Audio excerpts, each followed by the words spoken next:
Hi everyone. So welcome to our first training video for VITA. I know that some of you who are watching these videos aren't necessarily students, so don't be offended when I say students and things like that. I mean everyone, but since most of our volunteers are students, that's one of the reasons why I tailor the training and say students all the time. So just so you know that. So here, this video isn't especially long. Basically, I wanted to go through some important people and some of the people that you'll look for those of you that haven't met me yet. I'll be at that very first session and hopefully every session after that. We do have an intern. We have the United Way director. Just some people that I want you to be aware of. We'll go through the training overview, basically, looking at how many videos they are, where you find them, things like that. We'll look at the VITA sessions and how you can participate in them, and then we'll look at this thing called Service Spark. Service Spark is a website that we can track hours that you work for VITA in. So it's not necessarily something that you must use, but we highly encourage you use it because you can get into Service Spark anytime and print out basically a report of how many hours that you have worked during any VITA season. So it's not something that's specifically tied to UW or the class. It's just a website that's out there that you can use whenever you want. So it's a good way to track what we've got going on with the sessions that you work in VITA. Okay, so I'm an important person. I am the instructor for the Accounting 4900 course, which is the VITA practicum, and I am the site coordinator for the Albany County of Wyoming VITA site. So there are VITA sites all over the place. I believe, I don't know how many sites there are in Wyoming. I know there's a couple more, but they're all over the United States. Okay. The VITA program is a section under the IRS. So we are sanctioned by the IRS. We are trained using IRS materials. And I'm trained as a site coordinator along with any alternate site coordinator that I have under the IRS, which basically means I'm responsible for everybody that works under the VITA program. You don't sign your name to anything. Typically, there's not legal liability attached to you, the volunteer. It all comes through me, but we are protected in that way because we are IRS sanctioned. Okay, so just so you know, all that fun stuff in there. This is a training. This is a teaching tool. So it's obvious that mistakes will be made, but that's why these important people are here, because we're the ones that are going to catch any of these mistakes that you might make. Okay. Kat Sorrell is one of my very favorite people. She is an intern. She was an intern last season. She's my intern this season. She actually volunteered the year before those 2 years as a VITA volunteer, and she is just as knowledgeable as I am. She's my alternate site coordinator. So if there's ever a time that I can't be there, Kat will be there. If there's ever a time Kat can't be there, I will be there. But we're going to be there almost at every session. Okay. Evelyn Edson is the current director of the United Way, and she's fantastic. She wants to learn just as much as every volunteer, so she's going to be watching these videos and taking all the tests and hopefully preparing a couple of returns for us. But she's the one that does everything with our site. She gets everything ready. The United Way, they're the people that house our budget and where it happens and who helps set it up and all that great stuff. So she is wonderful, and she is an integral part of getting our VITA program going. Brad Kovich is our tech expert, and he is fantastic as well. He's been volunteering with VITA way longer than me. So he is that guy that helps get all of our Wi-Fi going. He gets our printers going. He is the guy I call whenever I have a problem with my computers or connections or anything like that. But he's so much more than that. He is the guy that created Service Spark, which is the program that we use to track hours. He is wonderful, and he volunteers a lot. So we're going to see him around quite a bit as well. The last guy there, Mr. Paul, Paul Heimer was actually the director of the United Way up until last summer, and when he retired. And Paul was the guy that's been doing the VITA program for ever. I mean, for at least 20 years. He's been the guy who has been the site coordinator for VITA in Albany County for a long, long time.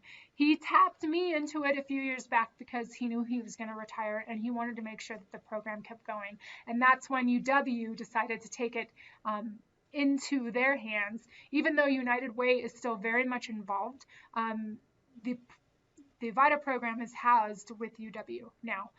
So it will hopefully always go on. But he's the guy that started it. And he is actually living in Fort Collins.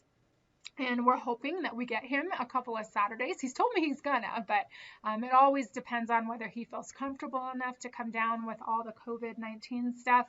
And whether he can actually get here because of the roads and all that great stuff. But we're hoping we're going to see him at least a couple times during the season. So if you see him, I'll make sure that I introduce you to him, and he's a great guy. So that guy, very knowledgeable about a lot of stuff. So I am a CPA.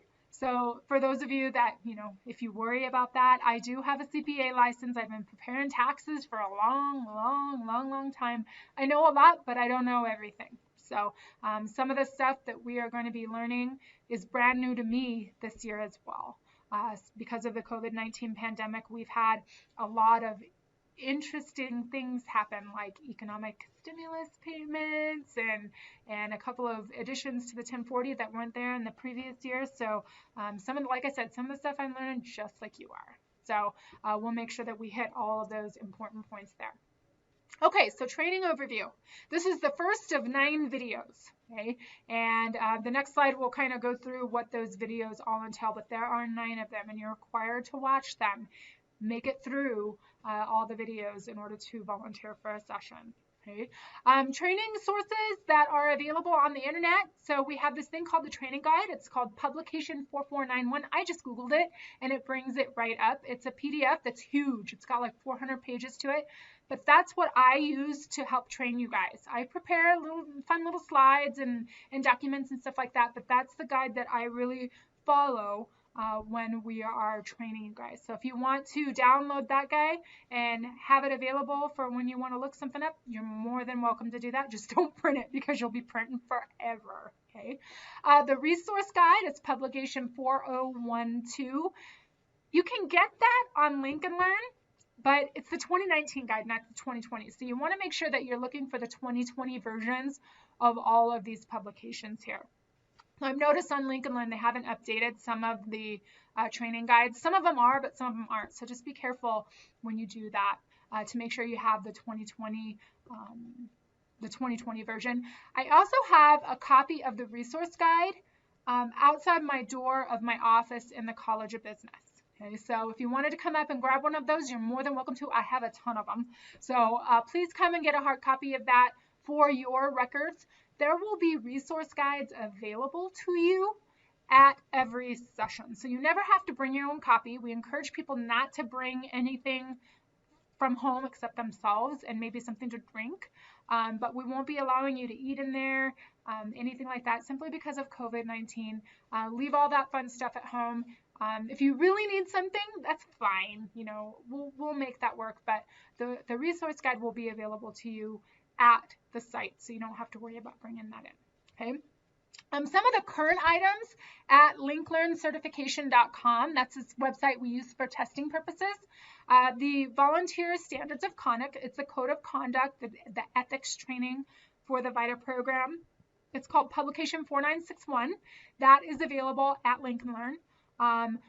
All of these are available on WIO courses for those of you that are my students as well. So just so you know that. The intake interview quality review training is a whole bunch of slides. They call it Publication 5101. That is current on linklearncertification.com, but it's also in WIO courses, or you can just Google those publications, totally fine. And then the last thing is the testing booklet. They call that Publication 6744.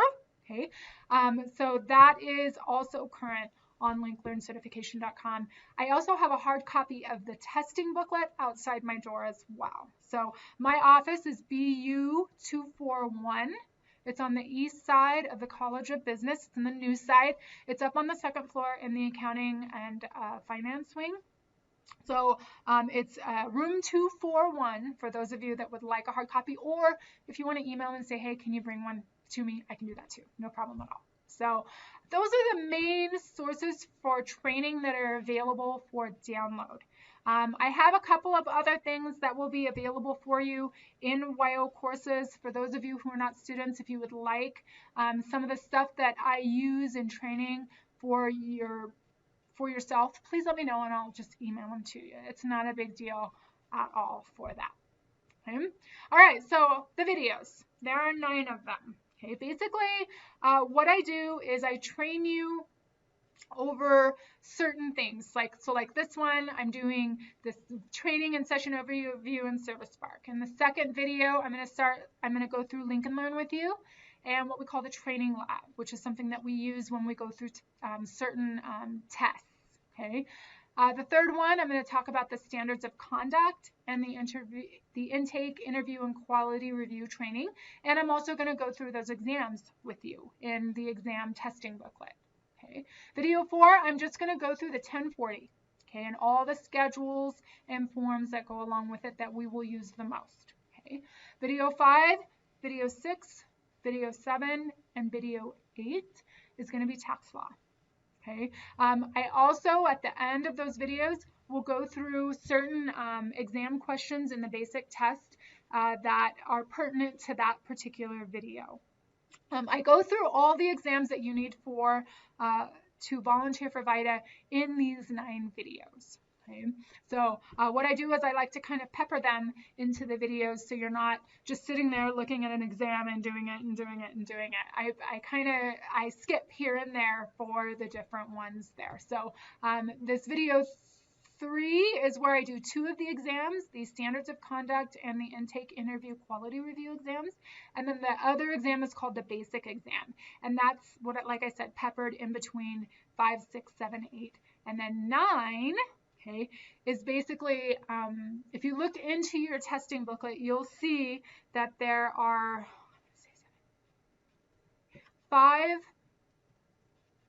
scenarios where they give you information about a client, and then you answer questions. And then there are 3 more that make you actually go into the training lab and prepare returns based on the information that they give you. Okay.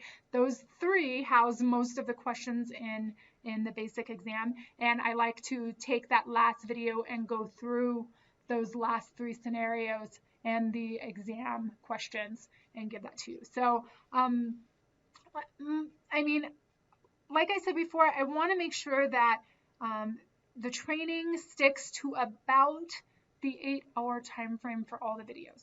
Okay. I can't guarantee that. I'm betting it's less than that, simply because normally when we train, we get all of you guys together in a room here at the College of Business, and we train for the entire day on a Saturday. We start at 8, we have breaks and lunch, and then we normally end at about 4. So that's with breaks and lunch. So I'm thinking that it's going to be a lot less time to be able to get through everything. But just know that I'm giving you a crash course in taxes. I'm not going to be able to cover everything. What I do is I try to cover the most important things that you'll see at our VITA sessions. But you're always going to have something where you're like, whoa, we didn't cover that in training, and that's okay. That's where the teaching part of this class comes in at our sessions here. So just so you know, that's what our training looks like. And it'll be these slides that I use, any document that I use is going to be available for you in WIO courses. For those of you that want these things that aren't my students, go ahead and just let me know and I can get all these to you. Okay, so that's the training overview. Okay, the second thing that I wanted to do is go through our sessions. Okay, so our session schedule starts on February 3rd, which is a Wednesday, and we basically have a 4-hour session every Wednesday and Saturday up through April 15th. Okay, April 15th this year is actually a Thursday, so our very last session is going to be April 14th, which is a Wednesday. Okay, so let's see, I'm gonna go ahead and exit out of this, and I'm gonna go to, not that, where is it? This one, right here. Okay, so our schedule, so all of our training isn't gonna be in person, it's all gonna be through the videos, okay? And then here is all of our sessions. Now remember, every session is at the Civic Center. Okay, so that's right behind the Public Library on Grand. It's on Garfield Street in Custer, actually. And basically, we use the South Gymnasium. So you enter on the south side. It's not Garfield, it's Custer back there. And the gym is just right up to your left. Okay, everything is appointment style this year. So we don't have people just waiting to have their taxes done. We have them show up, they get seated, you get their taxes done, they leave. Nobody's sitting in the waiting room actually waiting. It's just a way to keep people safer for longer. Okay. So every Wednesday, our session starts at 4 and ends at 8. Every Saturday, our session starts at 9 a.m. and ends at 1 p.m. Okay. Setup normally happens the hour before that. Okay, so if anybody wants to come in and help set up, they're more than welcome to do that. Okay, anytime before 4, between 3 and 4, you can do that. And those that setup time actually counts towards your session hours. Okay, if we ever have to stay past late, that counts too. So however long it is that you're there, that's what we count for volunteer hours. Okay, since we are doing appointments, it is imperative that y'all let me know at least a month in advance what your session availability is. So like right now, I need to know what your session availability is for the 8 sessions in February. Okay, and then in a couple weeks, I'll start harping on you about March. Okay, and then in a couple weeks, we'll start harping on you about April. But all of that is going to be, that's something we need to know, because that's how we're going to book appointments. If you're not available on March 3rd, tell me, hey, don't schedule me on March 3rd. I can't do anything that day. Totally fine. Okay, but what you guys need to understand is if you tell me you're available and appointments get booked for you, you have to show. Okay, if you become a no-show and unreliable, I'm kicking you out of the class and I'm not going to let you volunteer anymore. Just so that's out there. Okay, you have to follow through with what you say you do. Okay, all right. So that's that. So that's that schedule. If you need a copy of this, if you're not a student, go ahead and let me know and I can get that to you. Okay. All right. Let's see. So I talked about participation in booking appointments, so I'm not worried about that. COVID-19. Okay, so since we're doing everything appointment style, we are making sure that we're following all COVID-19 protocols. Okay, which means masks, no exceptions. There will be no exceptions. You have to wear a mask when you are at a session, period. We have purchased clear partitions for every single station. Normally we have 6, but I don't know if we're going to do that many. So it just kind of depends on the need for however many appointments we have and all that fun stuff. But the partitions will be there. Okay. And again, we're not going to have people just waiting for someone to show. If you have any symptoms, even mild ones, you are not to come to a session. Okay, I realize that means you may have to cancel on a session, but I would rather you do that if you're not feeling well and someone else can cover, rather than show up and get people sick. Okay. Also, for those students who are UW students, you must make sure you are testing for COVID-19. Whatever, this is considered a face-to-face class. You have to test every week. I do too. Okay, I've already had COVID, so I have until mid-February before I can start testing again. So for those of you that have already had it, make sure that you let me know. That way I know that I don't have to look for the testing thing that I have to look for with you. So make sure that you are current with your COVID-19 testing if you are a student. Okay. All right. Last thing, Service Spark. Okay. So if you go to Service Spark, I just Googled Service Spark, but it's basically servicespark.org. Okay. It'll take you to a website that Mr. Brad created. And basically, this is a way to track volunteer hours. I know he does it with a whole bunch of different nonprofits, but it's the one that we use for VITA. Okay, so basically, if you are new to all this, let's see. I need to log out of this. Hang on. It logged me in, and I didn't want it to do that. So basically, what you have to do is go to this create an account. Okay, so click on create an account. Pick your username and your password. If you want to use an email, that's fine. Okay, but I just click a username and a password, and then you confirm it. Here's some information about you. The email that you want to put in there is going to be a non-uwyo.edu account, simply because you can use ServiceSpark even after you're no longer a student. Okay, you can put in any skills that you might have. You can add your address if you want. If everything looks good, you go ahead and you create the account. Okay, and then what it'll do is you're going to have to find the VITA. Actually, I don't know how that works. So, Brad, there's going to be a way to say, I am a VITA of Albany County participant. So that's something that you would have to choose in there. And then once all that's up, what you're going to see is something that looks kind of like this. Okay, you're going to have a volunteer thing that says ongoing and upcoming events, and that's going to be where you can say, hey, I'm coming to this session. Okay, you don't necessarily have to do it in here, but you absolutely have to tell me no matter what. Okay, the other big thing is the time clock. Okay, so when you get to a session, I need you to clock in using ServiceSpark.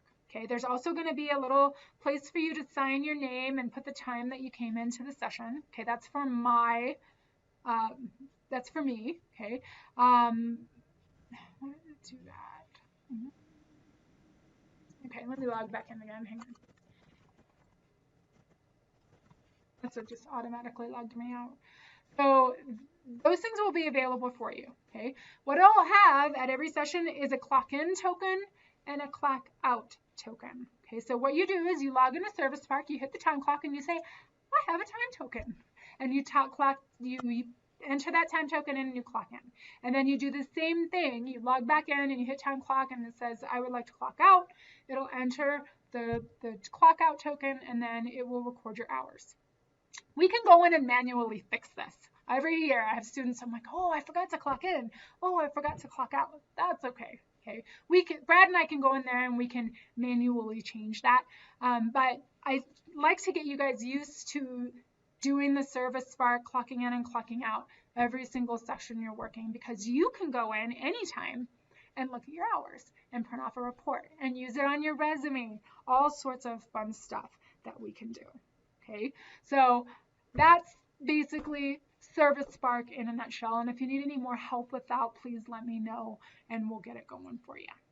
Okay, all right, so the last thing that I wanted to talk about really is the good we do in the community with VITA. So VITA has been in this community for over 20 years. Paul Heimer has been doing it for that long. Brad's been doing it for a long time. I've been doing it for, I want to say 2016. So 5 years now.